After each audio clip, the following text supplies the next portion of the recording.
धन्यवाद। छात्रों, पाठ्यक्रम के साथ साथ हम पढ़ाई की ओर जा रहे हैं, व्याकरण विभाग की ओर। Good morning student. ठीक तरह से पढ़ाई में ध्यान दीजिए। पाठ्यक्रम जितना महत्वपूर्ण है उतना ही अपना व्याकरण विभाग भी महत्वपूर्ण है। वीडियो में जो मैं बातें आपको दे रही हूँ वो सारा आपका नोटबुक में लिखकर ज़रूर मेरे मोबाइल नंबर पर भेजना है। ये पहली सूचना है। कई बच्चे केवल अटेंडेंस दे रहे हैं लेकिन होमवर्क के तौर पर व्याकरण विभाग हो या प्रश्नोत्तर हो नहीं भेज रहे। इसलिए पहली सूचना है सभी छात्रों को कि अपने हिंदी विभाग में जहाँ भी व्याकरण विभाग लिख रहे हैं या कहानी लिख रहे, जो भी लिख रहे वो सब लिखकर तुरंत मुझे मेरे नंबर पर भेज देना है। व्याकरण विभाग में कई अलग अलग प्रकार हम कक्षाओं में पढ़ते हैं। आज भी एक नए व्याकरण विभाग पर हम चल रहे हैं जो हमारे लिए कक्षा के लिए महत्वपूर्ण है। व्याकरण के बिना भाषा सुधार नहीं हो पाता और इसी कारण ज़रूरी है आज का ये नया व्याकरण प्रकार जिसका नाम है सर्वनाम, जिसके बारे में पहले विभाग में हमने परिभाषा और उनके प्रकारों को भी देखा है। फिर भी आपको हिंदी में सर्वनाम शब्द आता है, मराठी में भी सर्वनाम शब्द आता है। छात्रों, संज्ञा के बदले जो शब्द का प्रयोग करते हैं उसे हम सर्वनाम कहते हैं हिंदी में, माने इंग्लिश में आप जिसे कहते हो प्रोनाउन। इसलिए इसकी डेफिनेशन माने परिभाषा हमने देखी है। फिर एक बार आपके लिए कि जिन शब्दों का प्रयोग संज्ञा शब्दों के स्थान पर किया जाता है उसे सर्वनाम कहते हैं। संज्ञा के बदले जो शब्द इस्तेमाल करते हैं उसके अनुसार हमने उसके सर्वनाम कहते हैं। हिंदी व्याकरण विभाग में, मराठी में भी है सेम शब्द। मराठी में नाम सर्वनाम है, हिंदी में संज्ञा माने नाउन और सर्वनाम माने सर्वनाम, जिसे इंग्लिश में आप प्रोनाउन कहते हो। हु, ही, शी, वी, ये सब प्रोनाउन हो गए। उसी प्रकार हिंदी के सर्वनाम हम देख रहे हैं। सबको समझ में आ गई परिभाषा? सबके नोटबुक में लिखी हुई है, चेक करने के लिए ज़रूर आएगी। जिन्होंने भेजी है वेल एंड गुड, नहीं भेजी वो ज़रूर भेजिए। फिर सर्वनामों की प्रकारों की ओर आइए। छात्रों, आप भी ये प्रकार खाली लिखकर नहीं रखेंगे, पढ़ेंगे भी। सर्वनाम की हिंदी में 6 प्रकार जो होते हैं उनकी भी चर्चा लेखन आपने किया है। केवल याद के लिए, समझ के लिए, आपको कक्षा आगे तक के लिए आपके लिए महत्वपूर्ण है। पुरुषवाचक सर्वनाम, निश्चयवाचक सर्वनाम, अनिश्चयवाचक सर्वनाम, प्रश्नवाचक सर्वनाम, निजवाचक सर्वनाम और संबंधवाचक सर्वनाम। इन हर एक की परिभाषा और उनके उदाहरण इस प्रकार हम देखते आ रहे हैं, जिसके लिए पुरुषवाचक, निश्चयवाचक और अनिश्चयवाचक सर्वनाम, मतलब पुरुषवाचक सर्वनाम मैं, हम, तू, तुम देखा, निश्चयवाचक में यह, वही, ये देखा, या अनिश्चयवाचक में कोई, कुछ, ये शब्द आते हैं जो सर्वनाम के तौर पर जाने जाते हैं। आज उसी के आगे हम प्रकार देखने जा रहे हैं जिसके लिए महत्वपूर्ण है। चौथा प्रकार आज हम देखने जा रहे हैं प्रश्नवाचक सर्वनाम। पहले तीनों प्रकारों को मैंने उदाहरणों के साथ भी आपको स्पष्ट किया है। आज ये चौथा प्रकार प्रश्नवाचक सर्वनाम, जिसकी परिभाषा और उदाहरण पहले हम देखेंगे कि वाक्य में कहाँ आता है, ये भी देखेंगे तो आपको अच्छे रहेगा।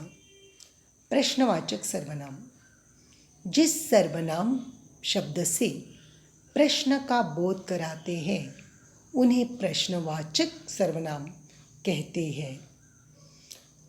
जिसके लिए उदाहरण है कौन, क्या, किसने। इस प्रकार के शब्द जो है वो प्रश्नवाचक सर्वनाम में आते हैं। ध्यान से देखिए परिभाषा और उदाहरण और एक बार। जिस सर्वनाम शब्द से प्रश्न का बोध कराते हैं, कौन खड़ा है वहाँ, तो कौन, कौन ये शब्द प्रश्नवाचक सर्वनाम आएगा। क्या लाई हो तुम, क्या, ये प्रश्नवाचक सर्वनाम होगा।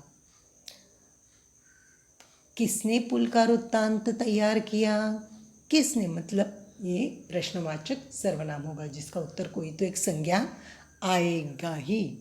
इसीलिए जिस सर्वनाम शब्द से प्रश्न का बोध कराते हैं उन्हें प्रश्नवाचक सर्वनाम कहते हैं। अब कौन, क्या, किसने, इस प्रकार के शब्द अगर वाक्य में आते हैं तो उन्हें आपको सर्वनाम के तौर पर प्रश्नवाचक सर्वनाम लिखना है। अगर पूरी तरह भेद केवल सर्वनाम पहचानो पूछा तो कौन, क्या, ये भी लिख सकते हैं, लेकिन सर्वनामों के भेद कहाँ आगे तो ये भी पता होना चाहिए कि प्रश्नवाचक सर्वनाम में कौन, क्या, किसने, इस प्रकार के शब्द आते हैं। सबकी समझ में आ गया आज का चौथा प्रकार। ध्यान से आइए इस परिभाषा और उदाहरणों के बाद हम अगला प्रकार देखेंगे जो अगली कक्षाओं में महत्वपूर्ण है।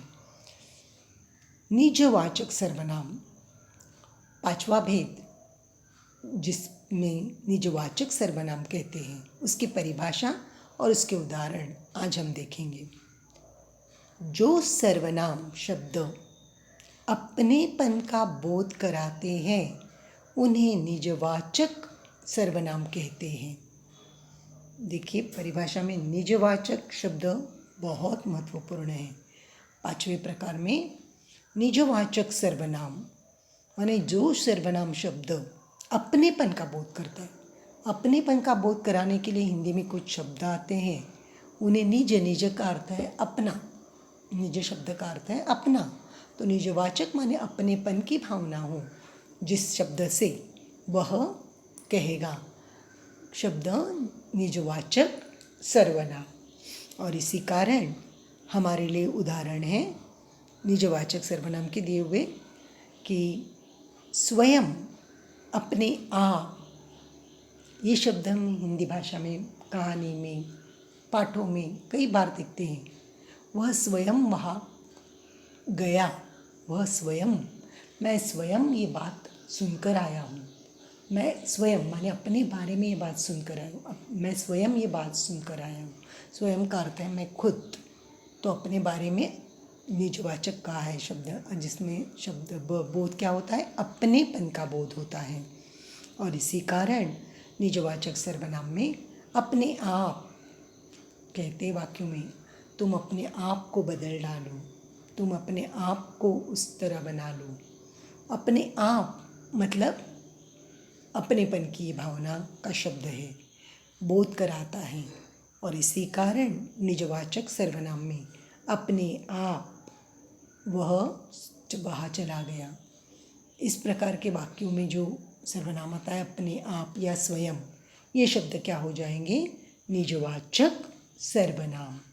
मैं जितने उदाहरण आपके लिए कक्षाओं के लिए उपयोगी है उतने ही उदाहरण सीमित जो भी है महत्वपूर्ण वो यहाँ दे रही हूँ कि स्वयं, अपने आप, ये सर्वनाम शब्द क्या कहलाएंगे, निजवाचक सर्वनाम।